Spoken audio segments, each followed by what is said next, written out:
Conseil numéro 23. Passer des contrats pédagogiques avec les participants et les prescripteurs. Si l'on y prend garde, la relation pédagogique installe une posture d'autorité et de passivité. Celle-ci se base sur la réalisation d'une commande, celle de former pour le formateur et d'être formé pour le participant.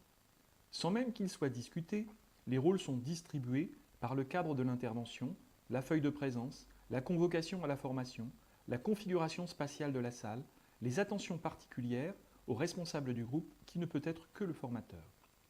La dépendance et les rapports d'usage s'installent donc par un référentiel implicite que partagent formateurs et participants. Un groupe et des effets de groupe se mettent en place.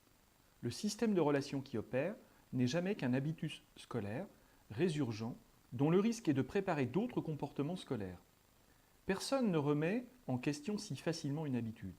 Alors, de routine en rituel, la formation stérilise tout le pétillant, l'inattendu, la découverte que l'on est en droit d'attendre pour se motiver. Si chacun sent que tout est écrit, à quoi bon apprendre des choses nouvelles? C'est pourquoi le contrat pédagogique est une occasion d'interroger les évidences. Le contrat pédagogique est un outil profitable pour établir et formaliser des relations entre les différentes parties prenantes à la situation de formation, tout en prenant garde à ce que ce contrat ne devienne pas lui-même une routine. Il gagne à être précisé, en particulier dans le cadre de formations longues et diplômantes. Il s'agit alors d'un engagement réciproque qui participe pleinement du pilotage de la formation. Dans des formations plus courtes, le contrat pédagogique consiste en un accord entre les parties sur les objectifs visés par la formation. Il peut influer sur plusieurs dimensions. Un contrat moral précise les engagements à l'égard des tiers. Des règles de confidentialité peuvent être mises en œuvre selon la nature de la formation. Un contrat d'objectifs pédagogiques stipule quels sont les savoirs visés, les moyens, ressources et contraintes présents. Enfin, un contrat relationnel précise la nature des interactions que s'autorise chacun, des leaderships et des prises d'initiative attendues.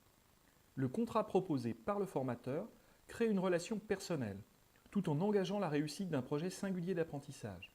Il donne sens à l'évaluation à suivre qui garantira le respect du contrat. Dans le cadre de la formation d'adultes, le contrat gagne à être tripartite.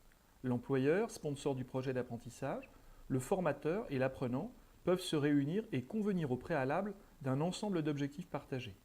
La pédagogie du contrat, parce qu'elle clarifie les attentes mutuelles au cours d'un débat, facilite l'émergence d'objectifs explicites auxquels chacun peut se référer. Ces objectifs soutiennent le sens de la formation et l'envie d'apprendre.